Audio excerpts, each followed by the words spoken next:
Assalamualaikum warahmatullahi wabarakatuh. Kembali lagi kawan di Legenda Catur Dunia. Untuk video kali ini kawan, admin ingin menunjukkan salah satu permainan Dani Dubov yang sedang berlaga di event Russian Super Final 2024. Dan saat admin sedang rekaman ini kawan, sedang berlangsung babak ke-10. Linknya tertutup kawan.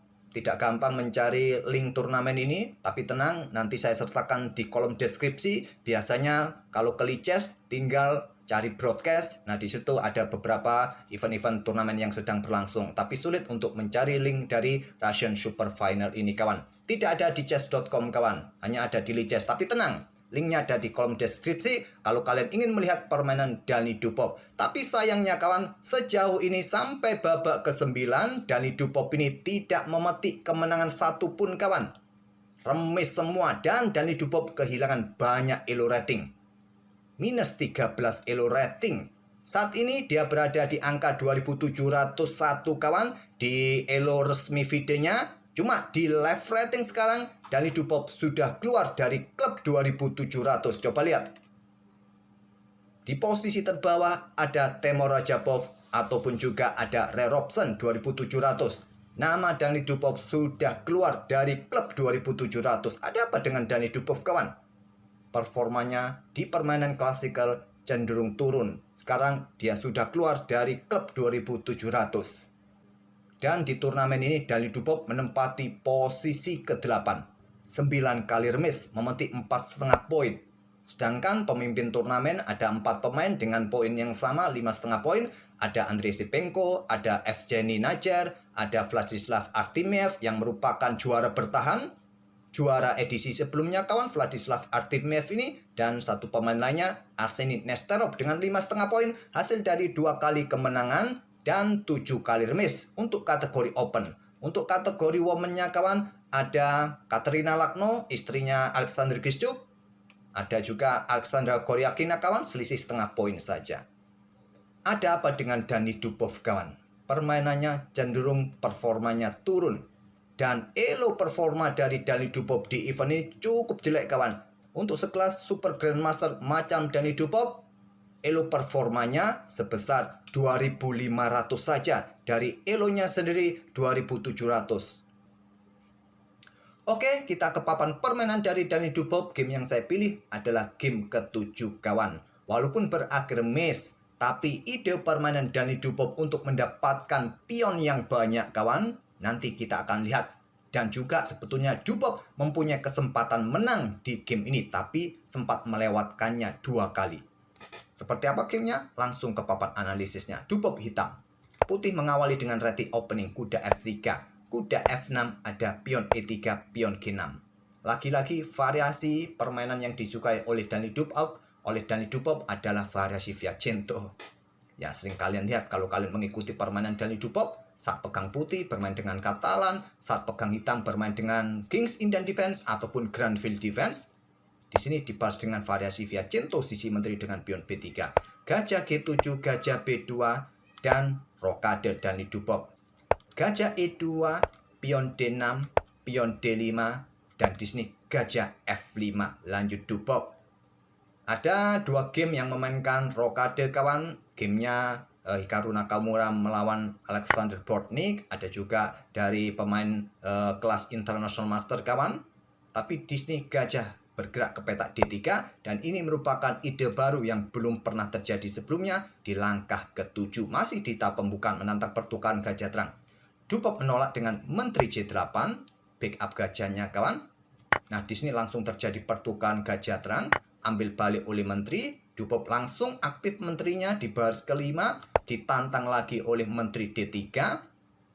Juga untuk menghindari tekanan pada pion C3-nya, ditolak oleh Dubov, menteri H5, dan kuda C3 terlebih dahulu. Persiapan keluar kawan untuk coba ganggu pion C7 mungkin untuk dukungan bagi menterinya. Tekan pion Disney menantang pertukaran menteri. Dubov kuda C6 dan menteri B5. Mengincar pion menantang pertukaran yang sulit ditolak oleh Dubov. Menteri pukul menteri B5 ambil balik oleh kuda. Mengancam pion C7 kawan. Dubov membalas dengan langkah kuda B4. Saling ancam pion, temponya skak kawan. Di sini Stockfish menyarankan naik kawan ke petak E2. tapi memilih dengan langkah kuda mundur ke A3 backup pion C3. Dubov aktifkan kuda satunya ke E4, buka diagonal terang kawan, persiapan dengan pion F-nya mungkin. Ada tantangan kuda D2, pion F5, backup kuda. Jika terjadi pertukaran, harapannya Dubov bisa membuka lajur F, dan ada pion yang cukup mengganggu kawan. Kurang bagus buat putih. Memilih dengan langkah pion F3 untuk menantang hitam yang mendahului pertukaran. Raja langsung naik, Dubov menolak, kuda mundur ke F6, raja naik ke peta E2 kawan, tak perlu rokade, benteng sudah saling terkoneksi sekarang. Nah, pion A6, pion C3, kuda mundur ke C6, diikuti pion C4, dan ada tantangan pion E5 dari Daniil Dubov.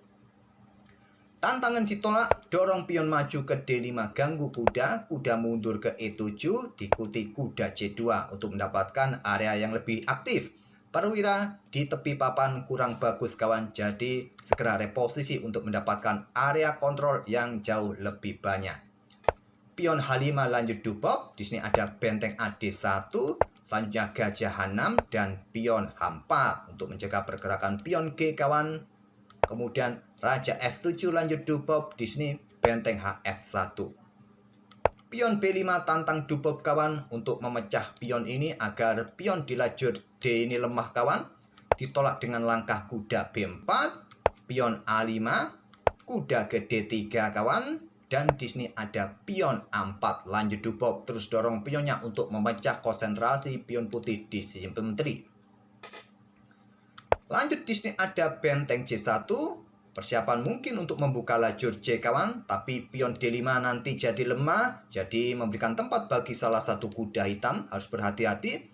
Dubov geser benteng FB8, persiapan membuka serangan di lajur B kawan, harus berhati-hati. Gajah C3.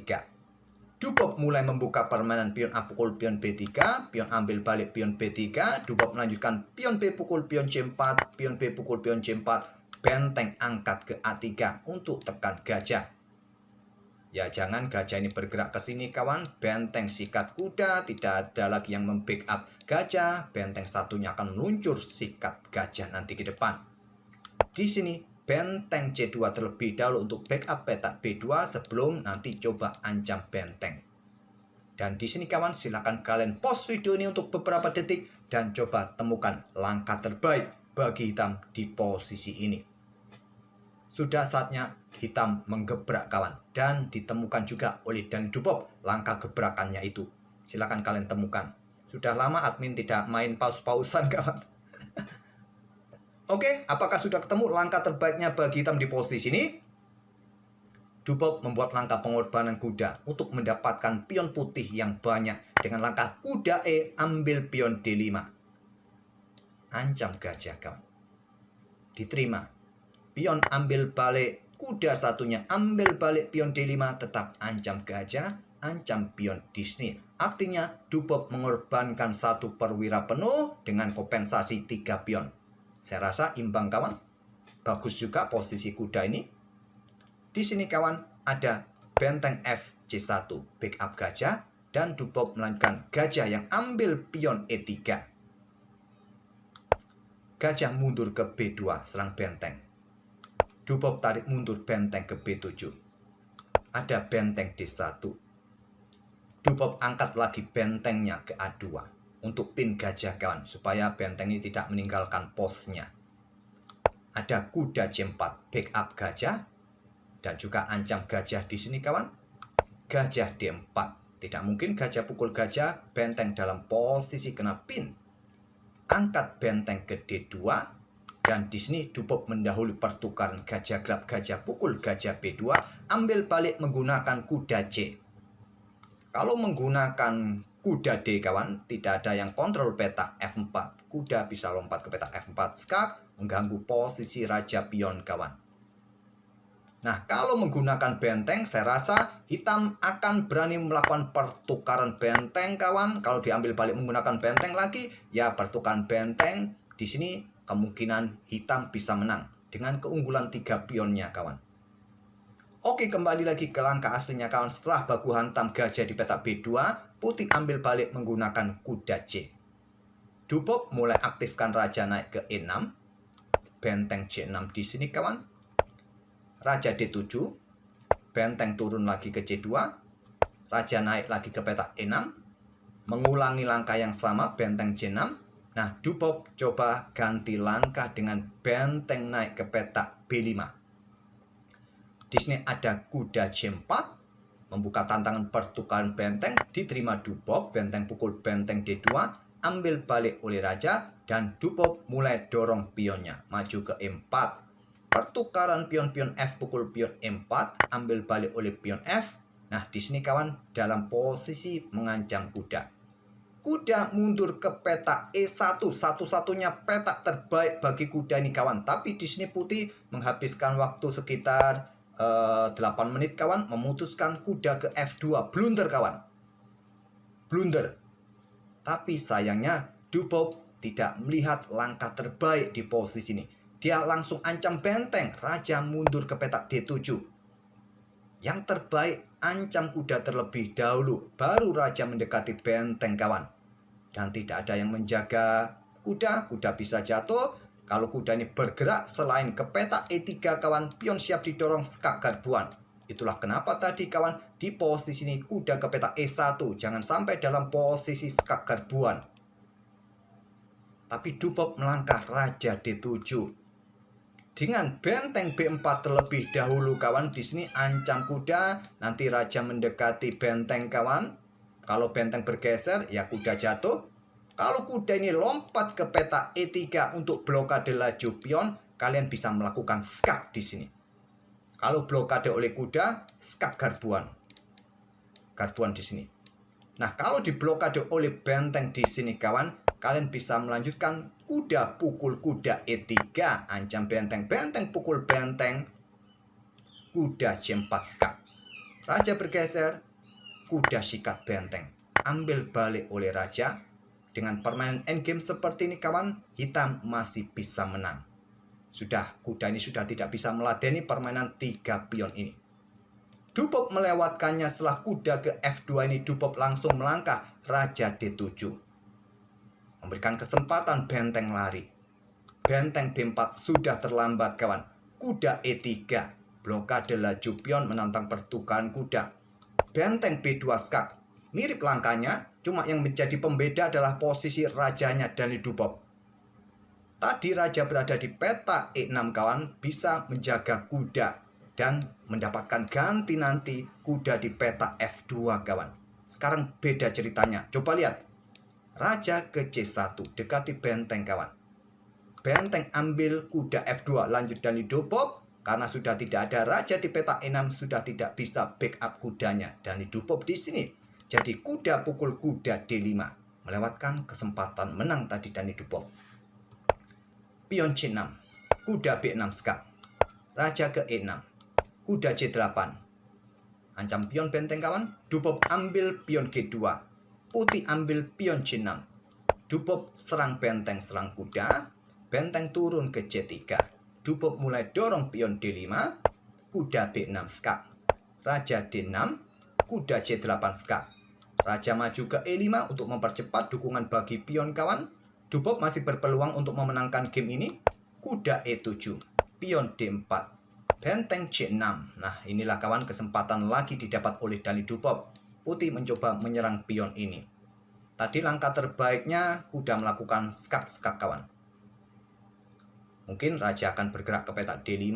Nah, kuda lari mungkin melakukan skak lagi atau gimana. Atau menyelamatkan benteng tentu saja karena benteng dalam posisi kena ancaman. Tapi memilih untuk mencoba mendapatkan pion. Benteng C6.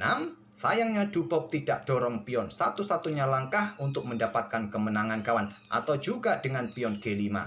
Tapi memilih benteng G1 skak. Raja D2. Pion E3 skak. Kalau kalian mendengar suara kucing kawan, ada anak kucing, kucingnya admin beranak 4 hari yang lalu. Pion E3 skak. Raja D3, benteng D1 skak. Raja E2, benteng D2 skak. Raja E1, benteng H2.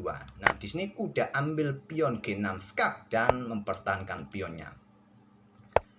Raja D5, benteng A5, benteng H1 skak. Raja E2, benteng H2 skak. Raja ke E1. Mulai dorong pion D3. Awas, ancaman skak mat. Di sini kuda F4 skak. Raja E4 terpaksa. Kuda harus caplok salah satu pion kawan supaya terhindar dari ancaman skak mat. Raja ambil kuda D3. Benteng A3 skak. Raja E4. Benteng A5. Raja F3. Awas, ancaman skak mat kawan. Ada benteng F5 skak. Mundur ke petak G5. Benteng E5. Coba ingin rebut pion. Ada benteng H3. Raja E2. Raja ambil pion H4. Benteng E4 skak. Raja G3. Benteng ambil pion. Dan di sini mereka sepertinya setuju atau sepakat mengakhiri permainan ini dengan remis. Karena jika dilanjutkan kawan seperti ini ya. Raja kalau bergerak ke petak H2, kalian mundurkah kemana ataupun melakukan pertukaran seperti ini juga bisa remis kawan. Remis. Pion berada di tepi, sudah tidak bisa lagi raja bergerak kemanapun ya diikuti kawan, ke sini terus. Nah, ke sini terus ya remis juga kawan. Oke, itulah kawan salah satu permainan Dani Dubov di event Russian Super Final 2024. Sejauh ini Dani Dubov hanya bermain remis saja sampai 9 game. Ada apa dengan Dani Dubov? Padahal ditunggu-tunggu permainan Dani Dubov dan prestasinya kawan. Ya, kita tunggu saja kiprah-kiprah dari Dani Dubov selanjutnya. Oke, semoga permainan Dani dan Dubov ini bisa menghibur kalian kawan. Dan kita akan bertemu di video-video berikutnya. Terima kasih. Wassalamualaikum warahmatullahi wabarakatuh.